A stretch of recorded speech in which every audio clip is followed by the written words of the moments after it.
اگر میں آپ کی خدمت میں یہ عرض کروں کہ ایک خطہ وطن عزیز کا ایسا رہا سالوں تک، تقریباً 2 سے 3 سال تک، کہ جس خطے کی پاکستان سے رسائی بذریعہ ایک سڑک تھی، پارا چنار کے علاقے کی بات ہو رہی ہے، پاکستان اگر جانو یعنی وہ اس کو کنیکٹ کرتی ہے ایک سڑک،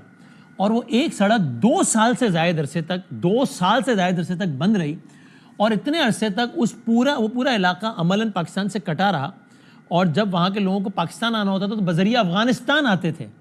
تو کیا آپ یقین کریں گے، کر لیجئے، یہ ایسا ہی معاملہ رہا آج سے کچھ سالوں پہلے۔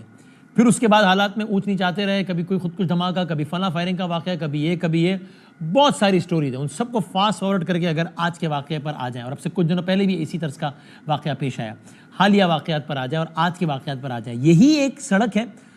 پشاور سے اگر چلیں، آپ ابھی بھی گوگل میپ پہ ڈالیں تو پشاور ڈالیں اور پارا چنار ڈالیں، تقریباً 6 گھنٹے کی ڈرائیو آتی ہے، تقریباً 250 کلومیٹر کا رستہ ہے۔ یہ پشاور سے چلیں، پارا چنار ہے۔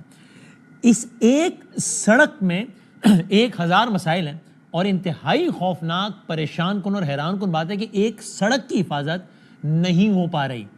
اگر اس ایک سڑک کے ایک کونے سے کسی کو دوسرے کونے پر جانا ہو، یعنی کسی کو پشاور سے چلنا اور پارا چنار جانا ہو، یا کسی کو پارا چنار سے چلنا اور پشاور آنا ہو، تو اسے کہا جاتا ہے بھائی رکو، اس دن جانا ہے، اتنے بجے جانا ہے، جب اتنی گاڑیاں جمع ہو جائیں پھر جانا ہے، کانوے کی صورت میں جانا ہے، آگے سیکیورٹی پیچھے سیکیورٹی، پھر جانا ہے، اکیلے نہیں جانا ہے ورنہ کچھ بھی ہو سکتا ہے۔ اس 6 گھنٹے کے راستے میں بھی کوئی 1.5 گھنٹہ ہے جو کہ زیادہ حساس ہے، وہ 1.5 گھنٹے کا رستہ کنٹرول نہیں ہو رہا۔ اس سے پہلے واقعات ہوتے رہے، اور کبھی یہ بھی کہا جاتا رہا کہ جناب دیکھیے نا، یہ مسافر گاڑیوں کی غلطی ہے، ان سے کہا گیا ہے کہ آپ نے سیکیورٹی کے بغیر موو نہیں کرنا ہے، لیکن اس بغیر سیکیورٹی کے جا رہے تھے، دیکھیے نشانہ بنا دیا کہ آج کمال ہی ہو گیا۔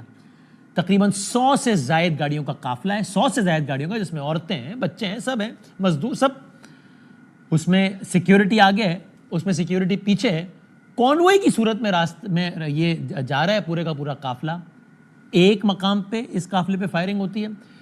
ہیڈ اور ٹیل، قافلے کی ابتدائی اور جو انتہا کی گاڑیاں ہوتی ہیں، شروع اور آخر کی، اس پہ فائرنگ ہوتی ہے، تو پورا قافلہ ڈسٹرب ہو جاتا ہے، ہلچل مچ جاتی ہے، اور ایسے میں گاڑیوں پہ فائرنگ کر کے لوگوں کو نشانہ بنایا جانا شروع ہوتا ہے۔ کچھ گاڑیاں زد میں آ جاتی ہیں، کچھ ظاہر ہلچل مچ جاتی ہے، آگے نکل جاتی ہیں۔ ایک آگے جا کے دوسرے مقام پر پھر لوگ بیٹھے ہوتے ہیں، اور یہ کوئی ایسا نہیں ہے، اگر آپ ذہن میں نقشہ کچھ ایسا ہو کہ بہت ہی کوئی پہاڑ، جنگل، ویران، سنسان کہ اچانک کہیں آگے نہیں، ویسا ایسا علاقہ نہیں ہے، نیم شہری علاقے، نیم آبادی والے علاقوں کی بات ہو رہی ہے۔ تو دوسرے مقام پہ پھر انٹرسیپٹ کیا جاتا ہے قافلے کو، پھر کچھ گاڑیاں فائرنگ کی زد میں آ جاتی ہیں، پھر کچھ گاڑیاں آگے نکل جاتی ہیں۔ جب وہ آگے نکلتی ہیں، کوئی فلمی منظر نہیں بتا رہا میں آپ کو، تو ایک تیسرے مقام پہ پھر انٹرسیپٹ کیا جاتا ہے، اور پھر فائرنگ ہوتی ہے، اور پھر لوگوں کو مارا جاتا ہے۔ آج اس واقعے میں 38 افراد کم از کم شہید ہو گئے۔ یہ، اور جو بی بی سی کے مطابق جو وہاں پہ جو سیکیورٹی پہ معمور جو لوگ تھے، پولیس وغیرہ تھے، انہوں نے کہا کہ جی ہم کانوے میں ہی جا رہے تھے، سیکیورٹی گاڑیاں تھیں، لیکن پتہ نہیں چلا کہاں سے فائرنگ شروع ہو گئی، یہ ان کو وہاں سے۔ اور اس علاقے کی ایک اور اسٹریٹجک حیثیت یوں بھی ہے کہ تینوں طرف سے افغانستان میں گھرا ہوا ہے کرم کا اور اس کا صدر مقام پارا چنار۔ تو یہ بہت ایک اعتبار سے افسوسناک واقعہ تو ظاہر ہے ہی کہ 38 شہادتیں ہو گئی ہیں کم از کم، لیکن یہ بہت پریشان کن اور خوفناک واقعہ ہے کہ ایک ہی سڑک پہ، ایک ہی پیٹرن کے ساتھ، اس سڑک کے بھی ایک مخصوص حصے میں تواتر کے ساتھ واقعات پیش آ رہے ہیں، یعنی کہ پریڈکٹیبل ہے کہ یہاں پہ واقعہ پیش آ سکتا ہے، اور پھر بھی نہیں رک پا رہے واقعات، پھر بھی نہیں روک پا رہی حکومت اور ریاست واقعات۔ یہ بہت خوفناک بات ہے۔ سیاسی اور سارے معاملات بہت اہم ہیں،